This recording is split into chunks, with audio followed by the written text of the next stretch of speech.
오늘 레위기 17장에서는 제물을 드린 곳과 피에 대한 규례를 다루고 있습니다. 먼저 본문 1절에서 9절까지의 내용을 보게 되면 가축을 잡았을 때에 대한 규례가 나오는데요. 이 규례는 식용을 목적으로 가축을 도축했을 때의 규례를 말합니다. 구약 시대 때 이스라엘에서 주로 사육되던 가축에는요, 소나 양, 염소 등이 있었는데요. 이런 짐승들은 여러 제사에서 사용되던 대표적인 제물이었습니다. 그리고 또 동시에 식용으로 허락된 정결한 짐승이기도 했습니다. 그래서 그들이 제사 목적이 아닌 식용 목적으로 그냥 고기를 먹고 싶어서 도축을 할 때에도 아무 데서나 잡는 것을 허용하지 않으셨습니다. 하나님이 정해주신 장소와 방식대로 진행되어야 했습니다. 본문 3절에서 5절에 그 내용이 잘 나와 있는데요. 본문의 3절과 5절의 말씀 우리가 다시 한번 읽도록 하겠습니다. 이스라엘의 집에 모든 사람이 소나 어린 양이나 염소를 진영 안에서 잡든지 진영 밖에서 잡든지 먼저 회막문으로 끌고 가서 여호와의 성막 앞에서 여호와께 예물로 드리지 아니하는 자는 피 흘린 자로 여길 것이라. 그가 피를 흘렸은즉 자기 백성 중에서 끊어지리라. 그런즉 이스라엘 자손이 들에서 잡던 그들의 재물을 회막문 여호와께로 끌고 가서 제사장에게 주어 화목제로 여호와께 드려야 할 것이요. 아멘. 누구든지 이스라엘 진영 안이나 밖에서 이 식용 목적으로 가축을 잡기 위해서는요, 반드시 그 짐승을 어디로 데려가야 한다고 말하고 있습니까? 성막 입구로 가져가야 한다고 말하고 있습니다. 그렇게 지정된 장소에서 짐승을 잡고 하나님께 화목제물로 먼저 바쳐야 했다는 겁니다. 그렇게 하지 않으면 이 사람은 그 짐승의 흘린 피 때문에 그 피 흘린 대한 책임을 지고 이스라엘 공동체에서 완전히 끊어지게 될 것이다, 이렇게 말씀하십니다. 이 말씀을 보게 되면 조금은 좀 가하다 싶은 생각이 들기도 하는데요. 이 고기를 먹기 위한 도축 행위조차도 반드시 회막, 즉 성막 앞에서 이 제사의 형식인 화목제로 드려져야 했습니다. 여러분, 화목제는 어떻게 드려졌는지 기억이 나십니까? 우리가 화목제에 대한 규례를 우리가 앞에서도 배웠는데요. 이 화목제는 도축하려는 짐승을 이 성막 입구로 끌고 와서 제단 곁에서 짐승을 잡습니다. 그런 다음에 제사장은 이 짐승의 피를 받아서 번제단에 이렇게 뿌리고 또 이 짐승에게서 떼어낸 기름 덩이를 번제단 위에서 완전히 이렇게 태워버렸습니다. 그렇게 피와 기름은 먼저 하나님께 바치고 나서야 사람들은 이 짐승의 고기를 먹을 수가 있었습니다. 그런데 이렇게 고기 한 번 먹으려면 매번 성막까지 와서 그 입구에서 짐승을 잡고 제사를 드려야만 이 짐승을 잡아먹을 수가 있었다는 건데요.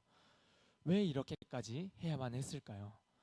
어쩌면 이스라엘 백성들도 고기 한번 먹으려면 정말 많은 시간과 에너지가 많이 소요되었을 것입니다. 하지만 하나님께서는 이런 번거로움 뒤에는 명확한 목적이 있으셨는데요. 그것은 바로 이스라엘로 하여금 우상숭배의 죄를 막기 위해 그렇게 하셨다는 겁니다.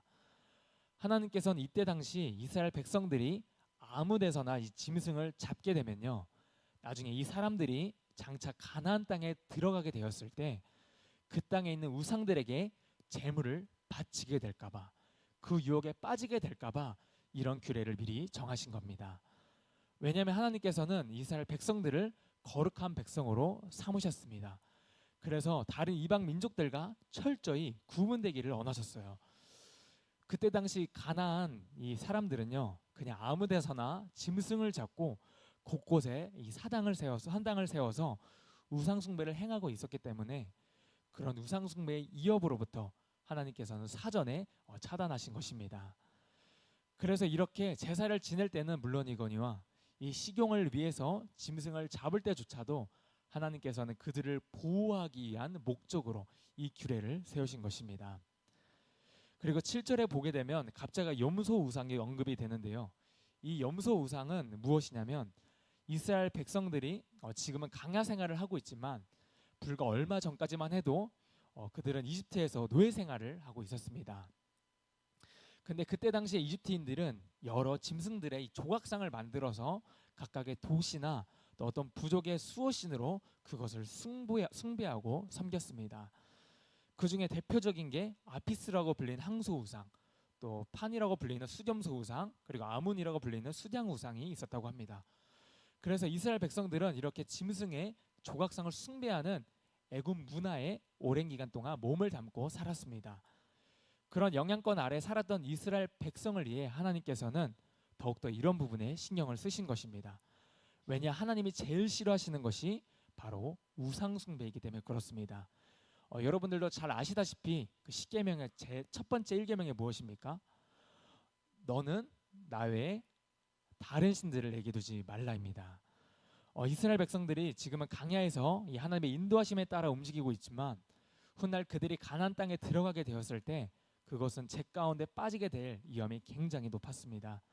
그래서 하나님께서는 그것을 미리 아시고 이런 부분에 있어서 미리 거룩히 구별내는 훈련을 시키신 것입니다. 그리고 이제 시선을 돌려 레위기 17장의 두 번째 단락을 우리가 살펴볼 건데요. 본문 10절에서 16절까지는 피를 먹는 것을 금지하는 규례가 나옵니다. 하나님께서는 피를 먹는 행위를 철저히 금하시면서 이렇게 경고를 하십니다. 본문 우리 10절 말씀을 함께 읽겠습니다. 이스라엘 집사람이나 그들 중에 거류하는 거류민 중에 무슨 피든지 먹는 자가 있으면 내가 그 피를 먹는 그 사람에게는 내 얼굴을 대하여 그를 백성 중에서 끊으리니. 심지어 하나님께서는 이스라엘뿐만 아니라 이방인들까지도, 거기에 거래하는 거류민들까지도 피를 먹지 말라고 철저히 금하십니다. 왜 피를 먹지 말라고 하셨을까요? 본문 11절에 그에 대한 답이 나옵니다. 우리 11절 말씀 함께 읽겠습니다. 육체의 생명은 피에 있음이라. 내가 이 피를 너희에게 주어 제단에 뿌려 너희의 생명을 위하여 속죄하게 하였나니 생명이 피에 있으므로 피가 죄를 속하느니라. 아멘. 왜 피가 중요하느냐? 하나님은 모든 육체의 생명은 피에 있다고 말씀하시면서 피와 생명을 하나로 간주하셨습니다. 하나님은 피를 통해 이 생명의 존엄성을 보여주십니다. 피를 흘렸다는 것은 생명에 해를 끼쳤다는 것이고 그 생명을 빼앗아 죽였다는 것을 의미합니다. 그리고 하나님께서는 피를 속죄의 수단으로 삼으셨기 때문에 본문 11절 후반부에 분명히 말씀하십니다. 생명이 피에 있으므로 피가 죄를 속하느니라. 죄로 말미암아 죽을 수밖에 없는 인간이 우리가 죄를 용서받고 생명을 얻을 수 있는 것은 바로 이 피 속에 담겨 있습니다. 그래서 히브리서 9장 22절은 이를 더욱 명확하게 가르쳐 줍니다. 우리 22절 말씀 함께 읽겠습니다. 율법을 따라 거의 모든 물건이 피로써 정결하게 되나니 피 흘림이 없은즉 사함이 없느니라. 아멘. 죄를 사함받기 위해서는 반드시 피 흘림이 있어야 한다는 것입니다. 이스라엘 백성들이 매일 혹은 수시로 이렇게 짐승의 피를 흘려 속죄제를 드려야 했던 이유가 바로 여기에 있습니다. 죄의 무게는 그만큼 크고 그 죄를 해결하기 위해서는 생명의 대가 그리고 바로 피의 대가가 필요했던 것입니다. 그래서 이 같은 맥락에서 하나님께서는 피가 죄를 씻는다고 말씀하신 건데요. 이 피는 장차 오실 메시아, 즉 예수 그리스도의 피를 예표하는 것이었습니다.